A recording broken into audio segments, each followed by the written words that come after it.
Karena jika LCD sedikit saja terganjal berakibat untuk pencahayaan akan tidak merata. Bisa timbul bercak putih ataupun titik putih pada bagian-bagian yang terdapat kotoran atau mengganjal.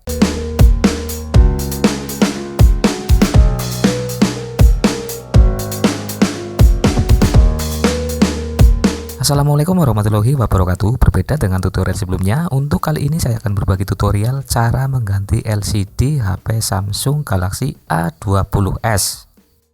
Untuk HP Samsung Galaxy A20s hampir sama dengan Samsung Galaxy A20 untuk cara mengganti LCD-nya.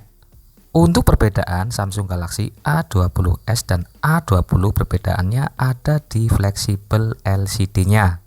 Sedangkan untuk cara membongkarnya hampir sama antara Samsung Galaxy A20s dan A20.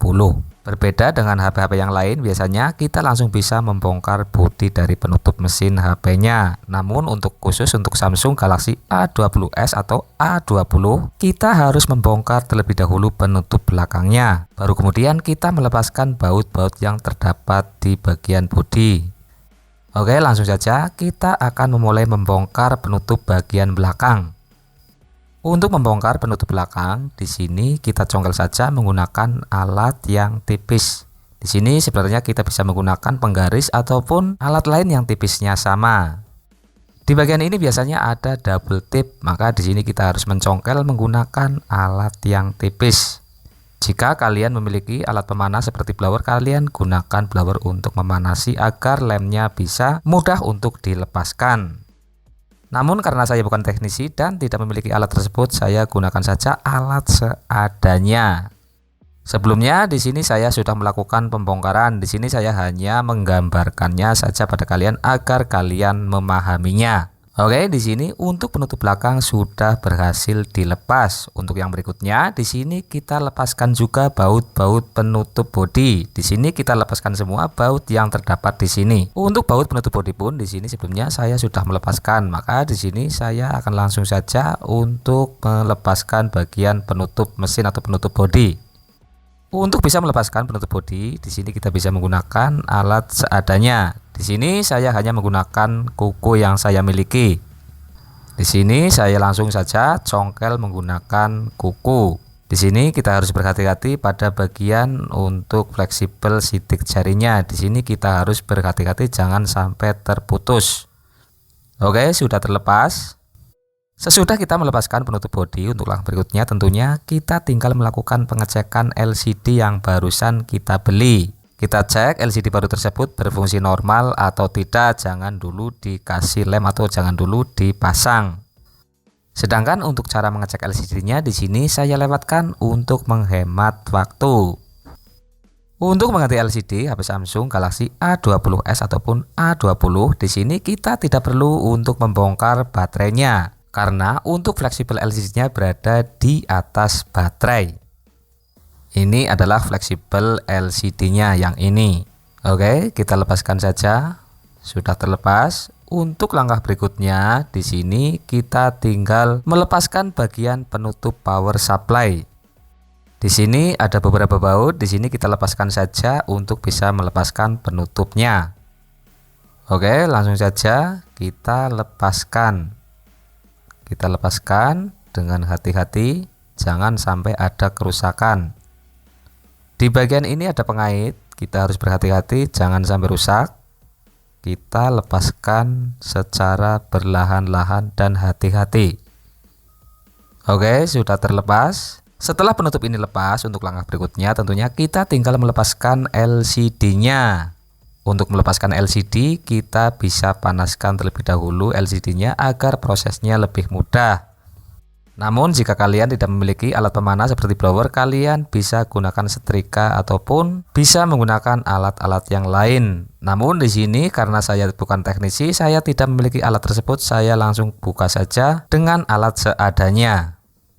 Di sini saya congkel menggunakan alat yang saya gunakan untuk melepaskan bagian penutup belakang yang tadi. Namun di sini untuk proses pelepasan LCD saya sudah lakukan sebelumnya, maka di sini sudah sangat mudah untuk dilepaskan. Oke, untuk LCD sudah terlepas. Untuk langkah berikutnya tentunya di sini kita bersihkan terlebih dahulu sisa-sisa lem yang menempel. Biasanya hal tersebut akan menyebabkan LCD-nya untuk pencahayaannya tidak rata. Biasanya ada titik putih ataupun bercak putih yang tidak merata. Maka di sini kita wajib membersihkan, jangan sampai ada kotoran di sini baik di tengah ataupun di pinggir bagian tatakan LCD. Setelah sudah dipastikan untuk sisa-sisa lem ataupun kotoran di sini sudah bersih, untuk langkah berikutnya kita tinggal lem ulang menggunakan lem yang bagus. Di sini usahakan untuk lemnya masih lem yang baru ataupun lem tersebut belum mengeras. Oke, langsung saja kita kasihkan lem. Di sini untuk lemnya saya menggunakan lem T7000 dengan warna hitam karena untuk HP ini warnanya hitam. Jadi saya sesuaikan saja untuk warnanya. Dalam proses pengeleman kalian harus hati-hati pada bagian atas di dekat kamera karena biasanya di bagian tersebut terdapat sensor yang berakibat jika sensor tersebut terkena lem kemungkinan akan ada beberapa fitur yang tidak akan berfungsi. Oke, langsung saja untuk menyingkat waktu di sini saya percepat saja untuk proses pengeleman. Setelah kita memberikan lem secara merata, untuk langkah berikutnya kita tinggal memasang LCD-nya. Namun sebelum LCD dipasang tentunya kita harus membersihkan terlebih dahulu kertas segel yang terdapat di bagian bodi LCD-nya. Bagian bawah kita harus bersihkan karena jika LCD sedikit saja terganjal berakibat untuk pencahayaan akan tidak merata. Bisa timbul bercak putih ataupun titik putih pada bagian-bagian yang terdapat kotoran atau mengganjal. Oke, langsung saja kita pasang LCD-nya. Di sini kita masukkan fleksibel pada lubang yang sudah tersedia. Setelah dipastikan untuk fleksibelnya sudah berada di tempat yang benar, di sini kita tinggal merapatkan LCD-nya ke bodi HP kita. Di sini kita bisa menggunakan karet ataupun penjepit LCD. Oke, di sini saya percepat saja untuk prosesnya agar durasinya tidak terlalu panjang. Di sini saya percepat prosesnya.